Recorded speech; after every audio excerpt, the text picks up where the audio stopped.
是在地新闻，后来伫一年外前，台南中英大学一个马来西亚的女学生，予28岁少年的嫌犯甲掠咧走，刷落来甲性侵杀害，佮甲尸体隔伫高雄阿莲的山区，一审的判决出来了。法官认为，这个凶手是预谋犯罪，而且手段残忍，加上犯罪了后拢无忏悔，而且再犯的几率悬，所以用强制性交、故意杀人等等的罪嫌，加判死刑。专案阁会当来上诉。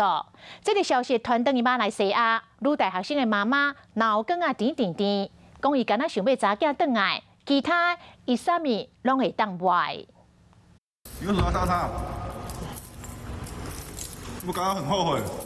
2020年，少年的嫌犯涉嫌杀死中英大学马来西亚籍查某大学生，伊伫咧镜头前点住处，毋过伫咧真实的时阵，心情共侮辱，还佫讲毋是挑工要甲伊杀的。经过1年多审理，一审红判死刑。长期蹲点在犯案路段，观察、潜伏、寻找落单夜归的女子，然后施以强制性侵、杀人的这种重罪，决定判处被告死刑。我们希望凶手得到应有的惩罚。送查某囝来台湾读册，煞发生命案，判决出来，妈妈听到消息，艰苦到目屎垂落来。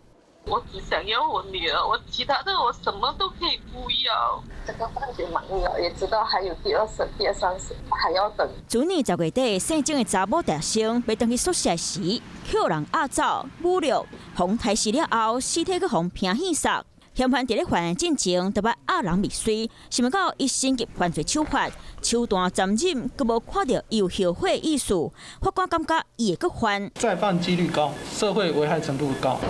现在司法一审已经把他判处死刑，尊重。嫌犯的爸母要发声明回释咧，讲若是会当一命赌一命，会当行死者一个公道，是对家属上好的交代。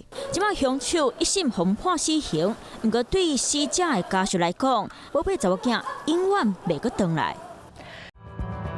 想要获取更多新闻资讯，想要看到主播最新的动态，赶快订阅华视 YouTube 频道。